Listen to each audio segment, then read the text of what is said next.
Not every house can be called a home. Some of them hide dark secrets that should never be uncovered. Leah, a young woman full of life, only wanted to start fresh with her two best friends, Maya and Ella. But their decision to stay in an old house near the mines was a terrible mistake. In this story, Leah, my friend, will share the experience that still haunts her to this day.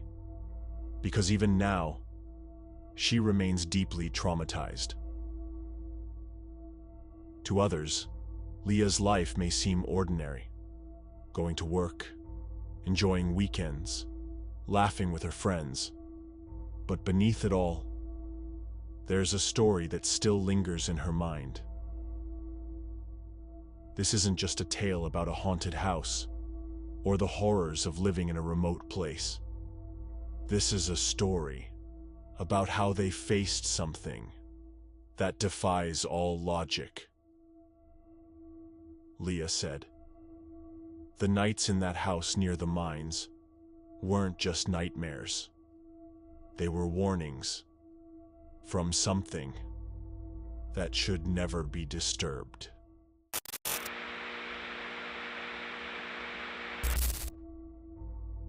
A few years ago, 3 intern students, Leah, Maya, and Ella, were assigned to a remote mining site deep in the countryside.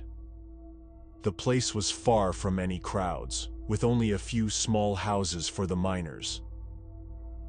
They stayed in an old wooden house, its structure slowly decaying with time.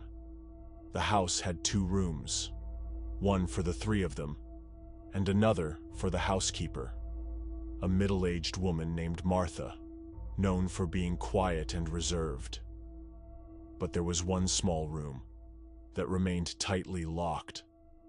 No one knew what was inside, and whenever they asked, Martha would only give the same short answer: "It's none of your business."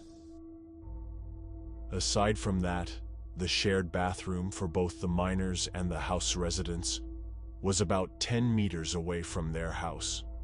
Inside, there were 12 stalls, but 3 of them were always locked, with no explanation.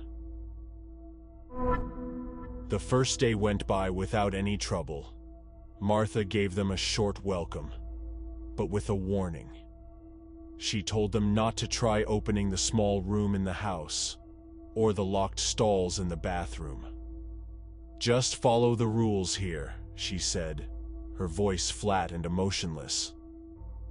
But Leah, always filled with curiosity, felt that something was off.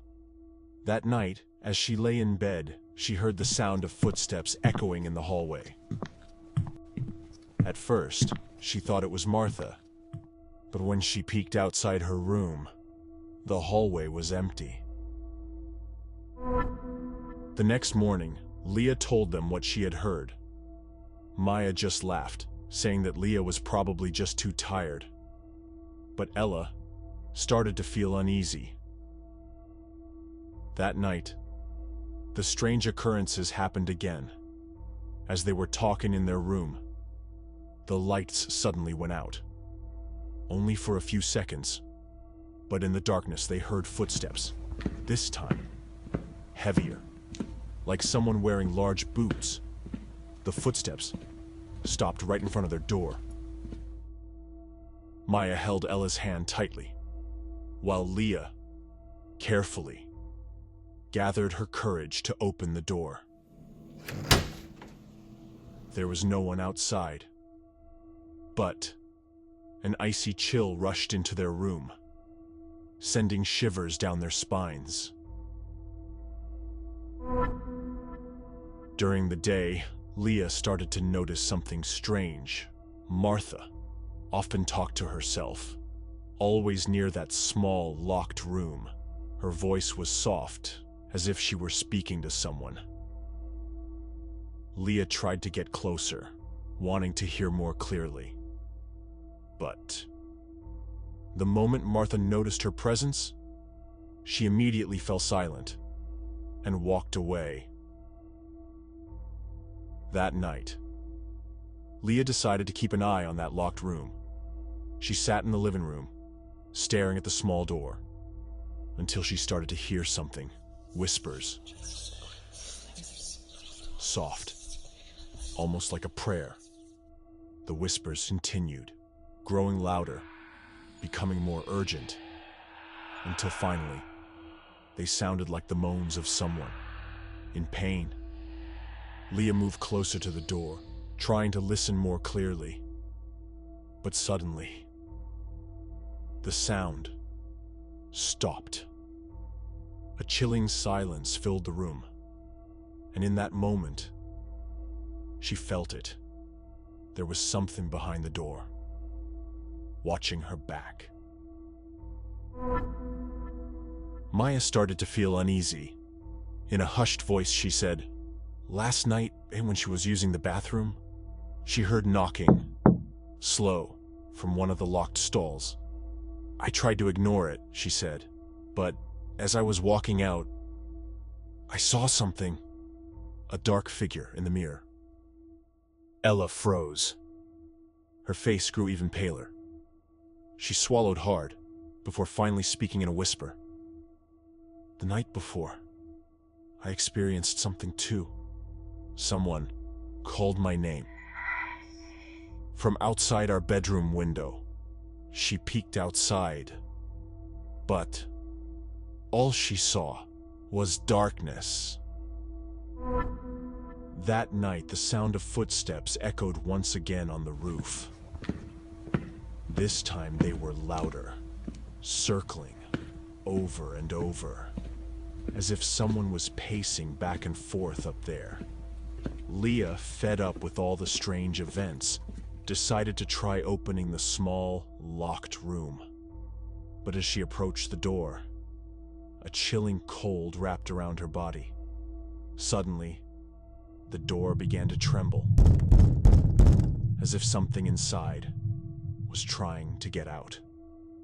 Leah stepped back, her face pale, while Maya and Ella quickly pulled her back into their room. Heavy rain poured down all day, making the atmosphere even more gloomy. That night they heard a soft knocking on their bedroom window. Leah, the bravest among them, stepped closer and tried to look outside. All she saw was a large dark figure standing motionless in the rain. Slowly, the figure began to move closer. Leah took a trembling step back. Suddenly, the knocking turned into a scraping sound, like long nails dragging across the glass. Maya screamed in panic, while Ella burst into tears, terrified. They decided to look for Martha, but when they opened her bedroom door, the room was empty. Martha's belongings were still there, untouched, but she was nowhere to be found. The three of them didn't sleep at all that night. The disturbances grew more intense. The locked room began to emit loud pounding noises, as if something inside was desperately trying to break free. Leah tried to call their supervisor at the mine, but there was no signal.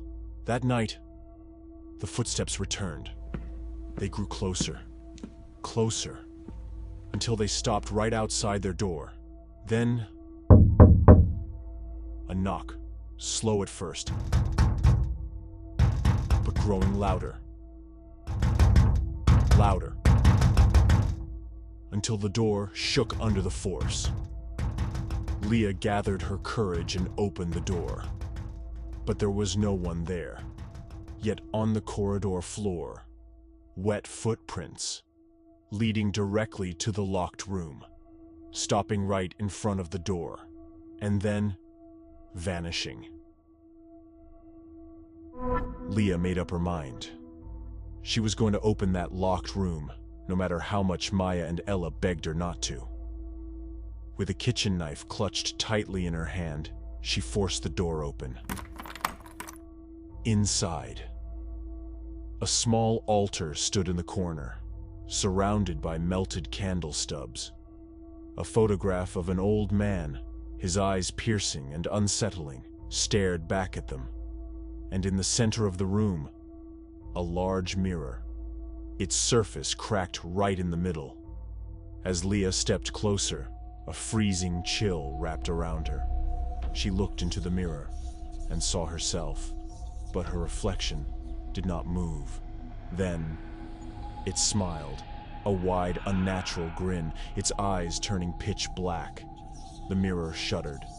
A whisper rose from within, low at first, then louder and louder, until it became a deafening, blood-curdling scream. Maya and Ella, paralyzed with fear, yanked Leah away from the room. But as they turned to flee, the front door slammed shut. The lights went out. Darkness swallowed them whole. And then, heavy footsteps, pounding down the corridor, rushing straight toward them.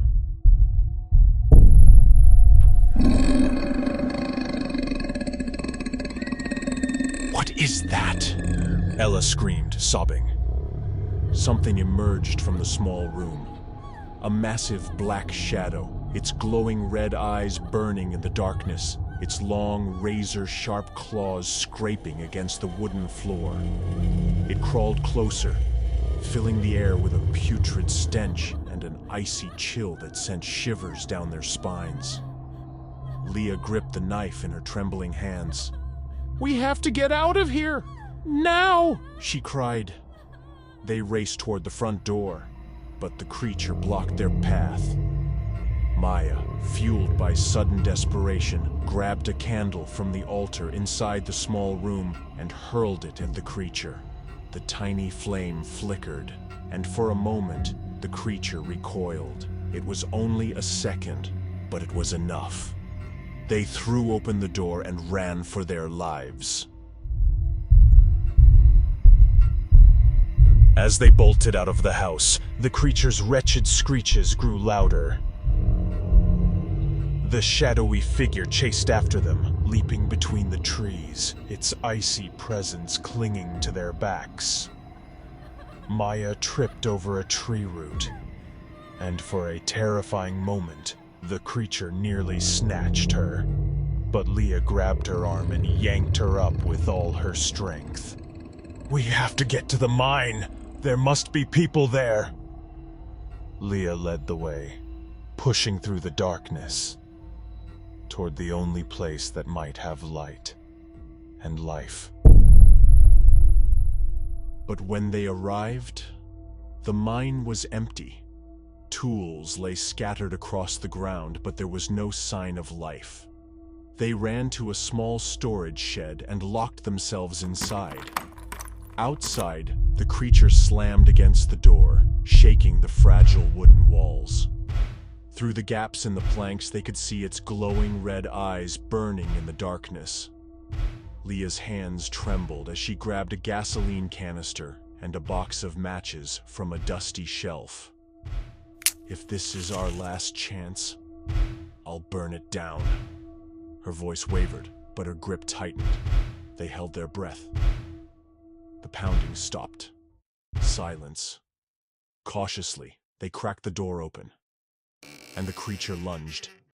Leah drenched it in gasoline and flicked the match. Flames erupted. The creature's screams split the air as it writhed in agony. Then, it vanished into the shadows.